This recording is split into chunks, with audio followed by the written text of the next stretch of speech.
Hi everyone, welcome to the new episode of Peter's English podcast. Today is my special Names Day episode because I'm celebrating my Names Day in Slovak names calendar at on 29th June every year, and I'm celebrating my name's day. Happy name's day, Peter. Thank you, Peter. I was I was congratulating to myself, and of course you can congratulate me. But let's go back to the episode. I've created my special fairy tale Names Day episode about Viera the vampire girl, and we can start. Hold your fingers. Viera the vampire girl, a Names Day fairy tale. I'm sorry, people. Again, it will be fun. Viera the vampire girl, a Names Day fairy tale. Viera Orsak's diary. Sweetheart, where are you? Viera was looking for her boyfriend Peter. I'm right here, Viera. I'm getting ready to go live with my podcast. What's going on? Peter asked his girlfriend. Today's your name's day, remember? I wanted to wish you a happy name's day, Viera replied. Peter knew it was his name's day, but he'd been so caught up in his English studies that he'd completely tuned out the world around him. Happy name's day, darling.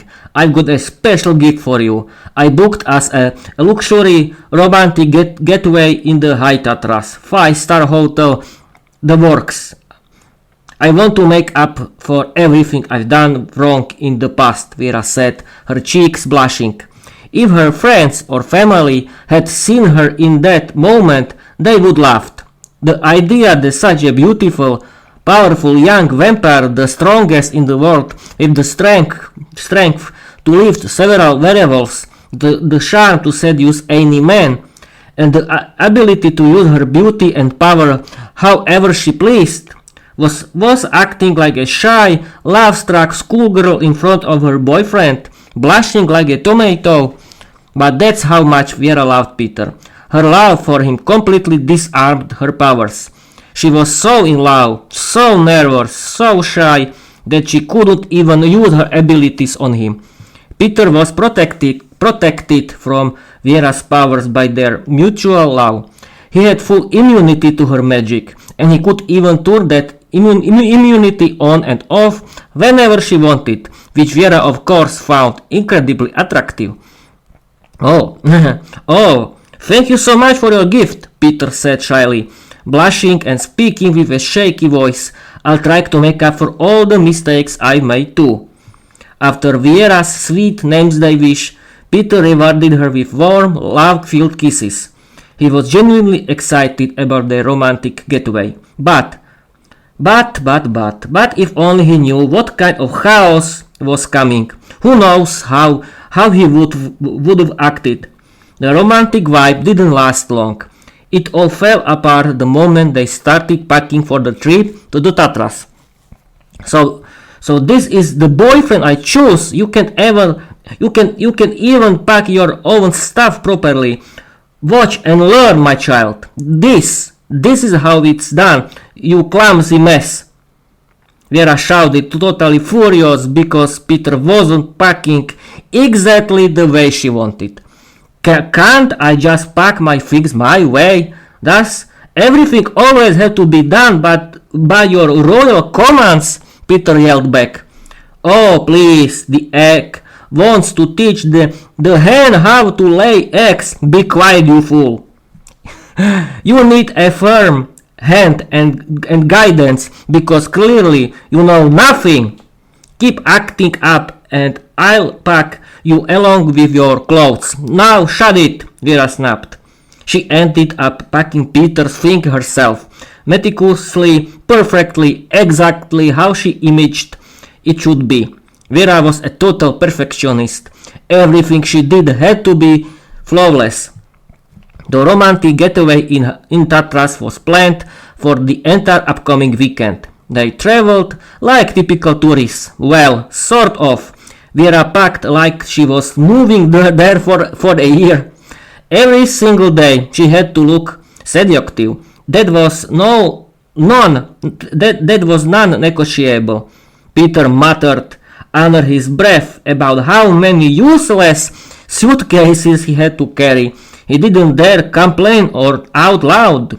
Truth be told, he was a little scared of Viera. Actually, he liked being scared of her. She attracted and terrified him at the same time. He always got goosebumps when he was around her. When they arrived at the hotel, they were blown away by the luxury. Everything oozed elegance. They were happy. They were in love. Everything was perfect. Until the hiking started. That's when the real drama began.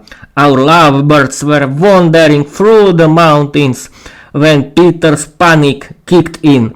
He was terrified of hiking steep mountain trails. Viera, embarrassed but determined, tried to help him. She was ashamed, deeply ashamed of her boyfriend. She felt humiliated in front of the other hikers. Peter's attempt to walk along the steep ridges of the Tatras was, well, let's just say it was anything but graceful. I'm so embarrassed by you. Are you ashamed of yourself? You walk like some scared little girl. Even kids are braver than you. Viera shouted at him loud enough for the other tourists to hear. Little kids don't realize what they're doing. Peter mumbled under his breath. As night fell, they found themselves alone in the mountains. That's it. I've had enough. We lost because of you. Congratulations. It's over. I'm not your girlfriend anymore. Get out of my sight, you clumsy fool. Viera screamed, tears in her eyes, before running off into the darkness of the forest. Peter was completely humiliated, shocked, and crushed. He broke down in tears. He couldn't believe his girlfriend had dumped him and left him alone in the middle of a dark, dangerous forest. But there was no time to cry. His loud sobbing attracted the attention of a dangerous tribe of wild forest vampire girls who lived in a nearby cave. And let's just say, they liked what they saw. Peter looked delicious. And not just in the romantic sense. We'll skip the details. Everyone knows what vampires crave. In an instant, they surrounded him, tied his hands, and laughed with wicked delight. Well, where do you think you're going, young man?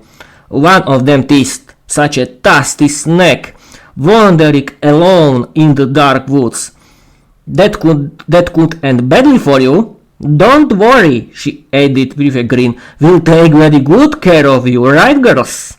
Hands off, ladies. This Adonis is mine, shouted the boldest and the most beautiful of the vampire girls. Like hell he is. He belongs to our goddess, another vampire snapped. That's not true. She gave him up. She said it herself. According to our tribe's customs, he's mine now. I found him. If our goddess wants him back, she'll have to challenge me into a duel. And trust me, girls, I'm ready. Peter, wide-eyed and terrified, felt his stomach twist into knots. He was really starting to panic now. The vampire girls dragged him into their cave, massive, echoing and filled with dozens of wild vampire women. The entire tribe was made up of young, beautiful vampires. When they saw Peter, their eyes turned red and their fangs came out. Every single one of them. Peter was petrified. He felt like he'd been thrown into a lion's den. Literally, he was so scared he nearly fainted. They quickly brought him before their queen, their goddess.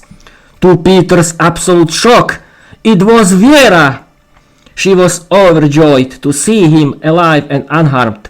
Tears in her eyes, she ran to him, ready to kiss him and apologize for everything. But Peter pulled away, cold and furious. You humiliated me in front of everyone. You ended our relationship. You abandoned me in the forest, and now you have me dragged here in chains so I can't escape? No, you said it was over, so it's over. Peter shouted right in front of the entire vampire tribe. Silence, fool, Viera snapped. You've just officially rejected me. According to our tribe's customs, you're no longer under my protection.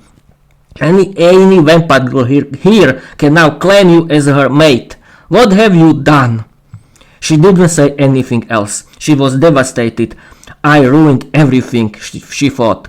I always ruin everything. I just threw away the love of my life. No! Peter had shamed her in front of the entire tribe, and he was right. Then came the voice of the boldest vampire girl. Well, girls, looks like this handsome guy is mine now. I like you, Peter. I choose you as my mate. You're my trophy now. I've just taken the queen's property and humiliated her in front of the whole tribe. And it feels amazing. I love this feeling. Come on, pretty boy. Time to get to work. She shouted triumphantly. Enough of this theater, Zorina Wolfsbane. Peter's not going anywhere. I love him. He's mine, and mine alone. I officially challenge you to a duel sword fight. Viera shouted, possessive and jealous, unwilling to give up the love of her life. Well, our queen is jealous. Zorina Wolfsbane smirked. What an honor! That doesn't happen every day. I accept your challenge. We'll fight with swords. The duel was set for midnight that very night. Two rivals, Viera and Zorina Wolfsbane, stood face to face, swords in hand, ready for battle.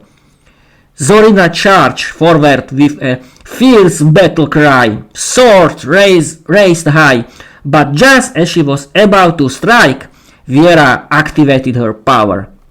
In an instant, she took control of her rival's mind. Zorina dropped her sword, bowed her head, and apologized to the entire tribe for her pride.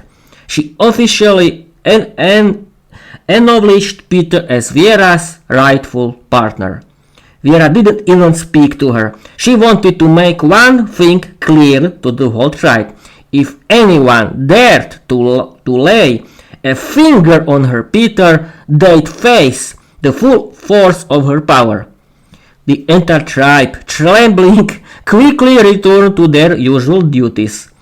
Viera turned to Peter and convinced him that her love was real. And honestly, he didn't need any more proof. The duel said it all.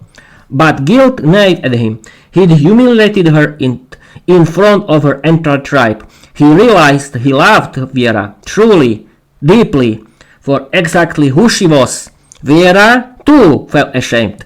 She had humiliated Peter in front of all those tourists, abandoned him in the dark forest and had him dragged back in chains. That was her order. She thought she was protecting him, but now she saw how dangerous the choice had been. They both apologized.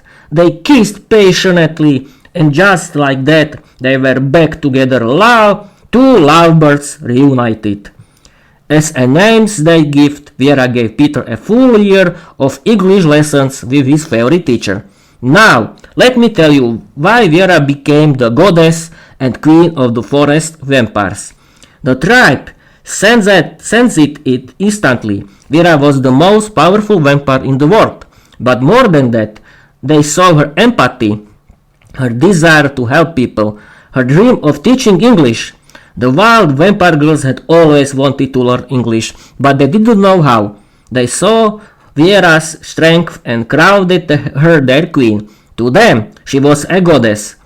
They told her that they wanted to learn, to travel the world, to become her personal bodyguards, to escape poverty and their primitive way of life. They wanted to meet new people, find good jobs, and maybe even husbands.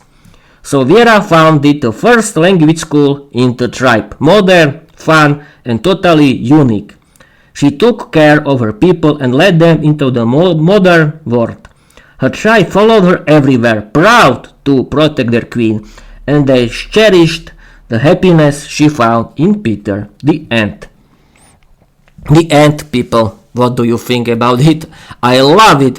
I think it's a masterpiece of the English language. What do you think? Write me your opinions. This was, people, my special Names Day episode. Happy Names Day, Peter. Thank you, Peter. And what now? Thank you for your watching. Thank you for your listening. Please follow me everywhere. Write me. And that's it. Bye bye.